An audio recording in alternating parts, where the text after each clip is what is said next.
I mentioned that all the members of the minority, I failed to mention Senator Lito Lapid. I am sure that the good senator from Pampanga would like to associate himself with the motion of Senator Subiri. Okay. Madam President, Proceed. I got his word. He is not seconding the motion of my amiable friend, the former Majority Leader, Senator Mig Subiri.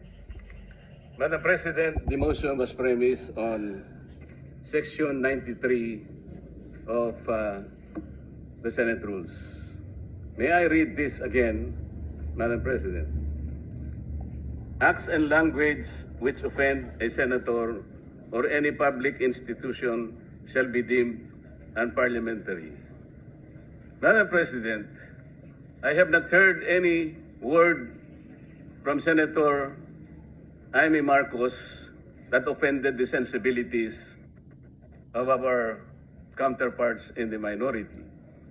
I think what is being objected to, Madam President, which is not covered by the rules, are the videos that were presented during or before her speech. Pwede ko bang malaman, Madam President, kung yung pinay-strike out, kasama po yung video na nakita natin na kung saan ay nagsasalita ang ating kasama, Senator Risa Hontiveros.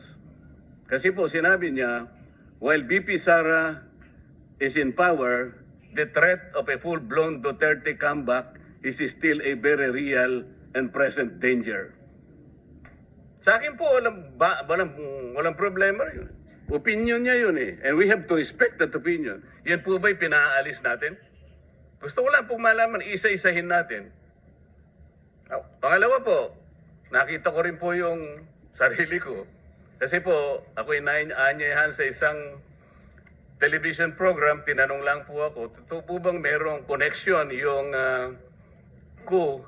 Kasi po, ang tawag coup eh. Hindi naman po coup, yung karaniwang nangyayari po sa buhay ng Senado yun eh. Palitan talaga yan. Maraming beses na po yan.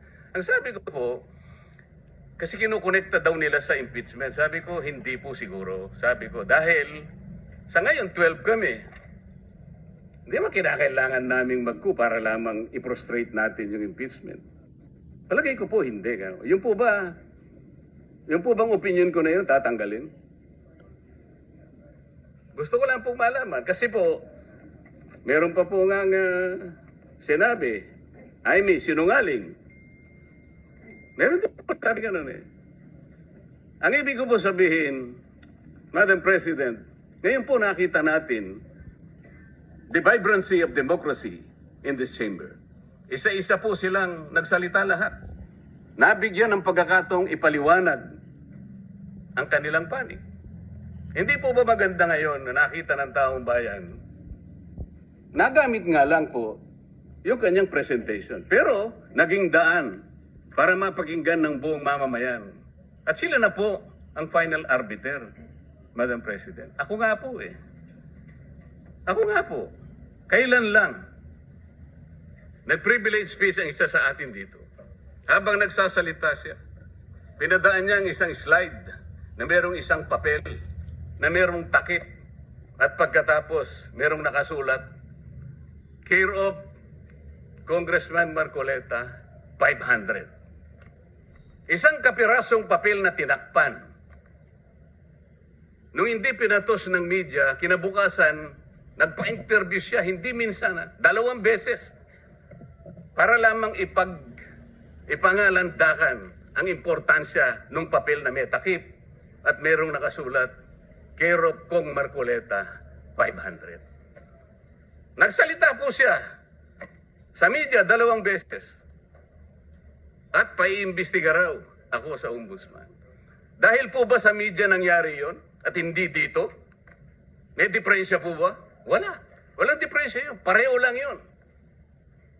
Napakasensitibo natin sa ibang banda.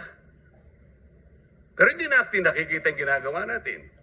Inasasagot hanggang ngayon yung tanong ni Senador Risa. Bakit po tayo nagkaganito ngayon, Madam President? Kasi po, napigilan lang akong magtanong. Ngayon ko na po tatanong. Alam po ba ninyo kung bakit tayo nagkaganito, Madam President? Kasi po matagal ko nang sinasabi, 9 na buwan na po ang nakararaan, ngunit ayaw nating ituloy ang pag-iimbestiga sa flood control scandal. Isang pinakamalaking nakawan sa ating bansa. Parang ninakawan ng isang pamilya sa tanghaling tapat. At ang mga magnanakaw ay hindi nakamaskara.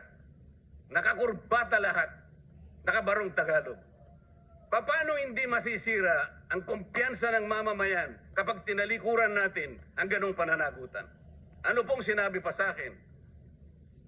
Imbes na sagutin nila yung privilege speech ko noon, na sa pamimilit ko na, ito pong tungkulin natin eh. Naging PNP chief kayo. Ako po'y humanga sa inyo noon. Hindi ko na ikukwento ang lahat ng ito. Bakit ngayon? Bakit hindi natin gawin lahat yon? Alang-alang sa interes ng bayan. Kaya po tayo sumadsad ngayon dahil yung pananagutan na yun, pinipilit po nating pigilin. Ang dami po nating pinagtatakpan. Tumayo siya, imbes na sagutin niya ang aking sinasabi. Ano po sinabi niya? Kung ano-ano po sinabi, nagpalabas din po siya ng napakaraming video na kinakampihan ko si Diskaya, nag-bla-bla-bla, na ang asawa ko raw ay independent na ganito. Lahat po. Pati yung tayo ko sa Congress noon, na sinasansala ko yung mga kasama ko because ngayon ko lang nakita ang Vice President, nagpipresent siya ng budget for 2025. Inaaglahi siya sa budget 2022 and 2023. Yung mga ganun po. Bakit po ngayon biglang nagbago ang kulay natin?